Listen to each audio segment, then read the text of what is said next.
प्रभाग 31 जो आहे, या प्रभाग 31मध्ये काँग्रेस पक्षाच्या माध्यमातून या भागातले माजी नगरसेवक, लोकप्रिय नगरसेवक, माजी उपमहापौर राहिलेले असे सतीशभाऊ होले, त्याचप्रमाणे सामाजिक क्षेत्रामध्ये काम करणाऱ्या अशा आमच्या विद्याताई सेलुकर, विद्याताई सुरकार, आणि त्याचप्रमाणे वंदनाताई मेश्राम, आमच्या शिवानी चौधरी असे सक्षम उमेदवार काँग्रेस पक्षाने या प्रभाग 31मध्ये दिलेले आहे. आणि ज्या पद्धतीने या भागातल्या सर्वसामान्य लोकांचं जे सहकार्य आणि प्रेम दिसते आहे, मला असं वाटतं की चारही उमेदवार या प्रभागातून निवडून येणार आहे. गेल्या कित्येक वर्षापासून या भागातल्या समस्या ज्या आहे पेंडिंग पडलेल्या आहे. या भागामध्ये पाण्याचा प्रश्न असेल, गटर लाईनचा प्रश्न असेल, रस्त्याचा प्रश्न असेल, आणि विशेषतः बुधवार बाजारामध्ये जे घाणपणा जो होत असतो ते गेल्या कित्येक वर्षापासून आमचे उमेदवार सतीशभाऊ होले त्याकरता लढ्या लढतात आहे. आणि म्हणून मला असं वाटतं की या भागातल्या समस्या सोडवण्याकरता असे सक्षम उमेदवारांनी निवडून द्यायला पाहिजे. आणि चांगला प्रतिसाद आम्हाला मिळतो आहे.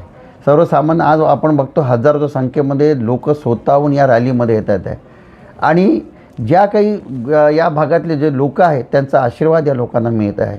मला असं वाटतं की हे चारही उमेदवार निवडून येणार आहे, नक्की येणार असा मला पूर्ण विश्वास आहे. काँग्रेसमधून काही उमेदवारांची बंडखोरी झालेली आहे आणि ते पण प्रभाग क्रमांक 31मध्ये त्यांचा सध्या आता प्रचार चालू आहे. अशा वेळेस काँग्रेसला काही प्रमाणात फटका पडेल असं मला वाटतं. बिलकुल नाही. बघा, जे काही बंडखोर उमेदवार आहे, काँग्रेस पक्षाने त्यांना नगरसेवक केलं, त्यांना स्टँडिंग कमिटीचे चेअरमन पद दिलेलं आहे.